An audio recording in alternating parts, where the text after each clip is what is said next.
పత్తి వేసి చిత్తయ్యాడు. మిర్చి పండించి గిట్టుబాటు కాక నష్టాలను మూటగట్టుకున్నాడు.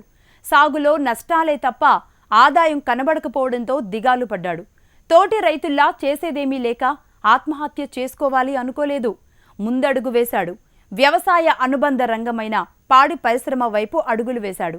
లాభాలను ఆర్జిస్తూ అందరికీ ఆదర్శంగా నిలుస్తున్నాడు వరంగల్ జిల్లా రైతు. ఈ రైతు విజయగాథను మనం కూడా తెలుసుకుందాం పదండి.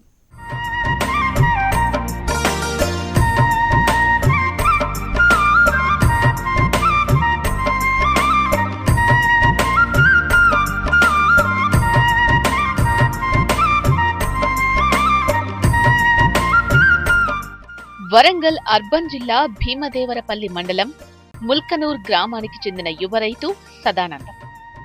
సదానందంది స్వతహాగా వ్యవసాయ కుటుంబం. తాతల కాలం నుంచి సాగునే నమ్ముకున్నారు. అయితే ఏ పంట వేసినా మార్కెట్లో గిట్టుబాటు కాక నష్టాలే మిగిలేవి. ఎన్ని పంటలు వేసినా సాగులో రాణించలేకపోయాడు. ఆర్థికంగా నష్టపోయారు. దీంతో నష్టాలు మిగిల్చే సాగును పక్కన పెట్టి లాభాలు ఇచ్చే పాడి పరిశ్రమ వైపు పయనించాడు. తనదైన శైలిలో పరిశ్రమను అభివృద్ధి చేసుకుంటూ లాభాలు ఆర్జిస్తున్నాడు.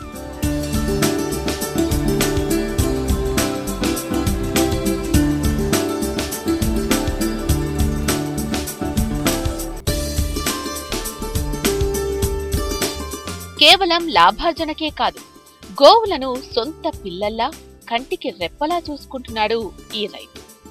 ఆవులను రోజుకు 2 సార్లు కడిగి శుభ్రపరుస్తుంటాడు.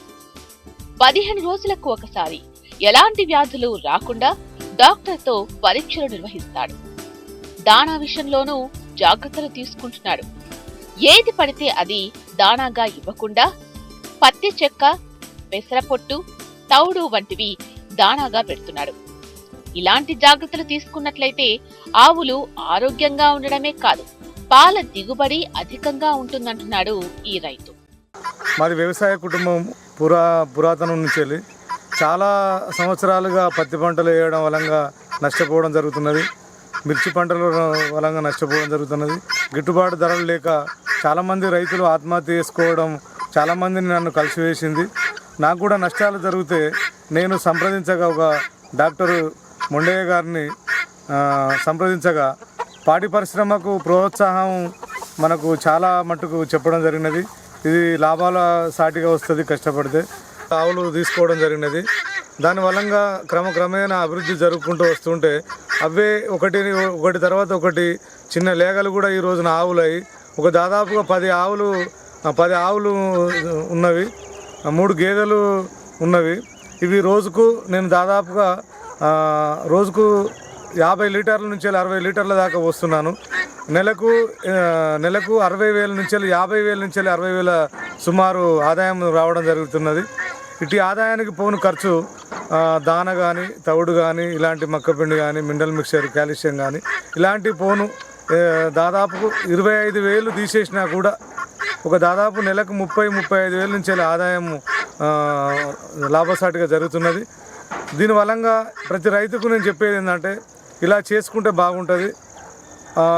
ఆత్మహత్యలు కానీ ఇలాంటివి చేసుకోకూడదు. పాడి పరిశ్రమ అభివృద్ధి చేసుకుంటే కుటుంబం కూడా చాలా బాగుంటుంది. ఇది అందరికి ఇచ్చే మెసేజ్ ఏంటంటే నేను కూడా ఇలా కష్టపడుకుంటూనే ఇలా చేయడం జరుగుతున్నది. పాడి రంగంలో రాణించాలంటే రైతులు అధునాతన పద్ధతులను అవలంబించాలి. అదే చేస్తున్నాడు ఈ రైతు. పాలు పితకడానికి, గడ్డి కోయడానికి నూతన విధానాలు అనుసరిస్తున్నాడు. ఇలాంటి జాగ్రత్తలు తీసుకున్నాడు కాబట్టే ఒక ఆవుతో ప్రారంభించి ప్రస్తుతం 15 ఆవులతో పరిశ్రమను లాభాల బాటలో తీసుకెళ్లగలుగుతున్నాడు. నేను ఆర్థికంగా నాకు 3 ఎకరాల భూమి ఉన్నా కూడా పంట చేసినాం. నేను ఆర్థికంగా నష్టపోయిన శని సాధనం అని ములుగుంట్ల డైరీ అంటే ఆవులు బర్రెలు పెంచుతానని కొద్దిగా చూడడానికి పోయినాం. మేము చూడకపోతే ఆయన చూసి దాని గురించి చూసి నేను ఇన్స్పిరేషన్ అయ్యి నేను కూడా డైరీ పెడదామని ఆలోచన కొద్దీ 2-3 ఆవులు బర్రెలను తీసుకొని చేసుకున్న ప్యాడ్తోటి నేను బతుకుదామని చూసుకున్నా అనుకుంటున్నా.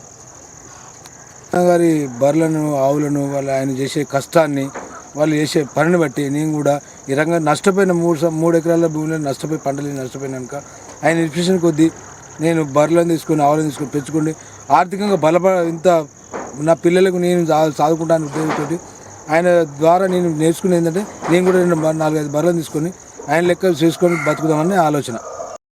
ప్రతిరోజు 50 నుంచి 60 లీటర్ల పాలను ముల్కనూర్ డైరీకి విక్రయిస్తున్నాడు ఈ రైతు. రోజుకు 2,000 రూపాయల ఆదాయాన్ని ఆర్జిస్తున్నాడు. నెలకు ఎంత లేదన్నా 60,000 రూపాయల వరకు ఆదాయాన్ని పొందుతున్నాడు. ఖర్చులు పోను నెలకు 40,000 మిగులుతున్నాయి.